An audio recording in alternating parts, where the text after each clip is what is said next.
ustoz menga nohaq ishtirab keldi. Qani Azizbek kelincha nima bo'pti o'zi? Mana qarang.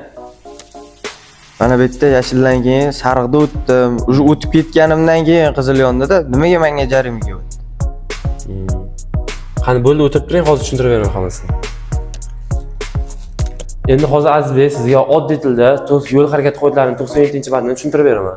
Kimnikim svetforni taqiqlovchi chorasi yongan bo'lsa, qatnov qismlari kechmasi hududiga kirib bo'lgan bo'lsa, tez bo'shatib qo'yish kerak. Xuddi mana bu ikkita avtomobilga o'xshab, kimnikim hali qatnov qismlari kechmasi hududiga kirib bo'lmagan bo'lsa, bular svetforning keyingi yashil ishorasini, ruxsat etuvchi ishorasini kutadi. Keyin harakatlanishga ruxsat beradi. Hozir bu ikkita mashina kutib turish kerak, bu ikkita mashina esa qatnov qismini tez bo'shatib qo'yish kerak. Sizni harakatingiz bu yerda qarang. Siz yashildan keyin sariq yonyapti va sariqda kirib kelyapti. Sariq yongandan keyin kirib kelyapsiz, qizil yonyapti. Qizil yonganda hali siz qatnov qismlari kechmasi hududiga kirmagan edingiz. Shundan sizga shtraf kelyapti qizilda. Ko'pchilik mana shunaqa xato qiladi-da. Oxirgi paytda bunaqa vaziyatlar juda ham ko'p uchrayapti. Bu qoidani yaxshilab bilib olinglar. Bu videoni nuqul qarsa sariqda o'tib yuradigan do'stinglarga jo'natib qo'yinglar.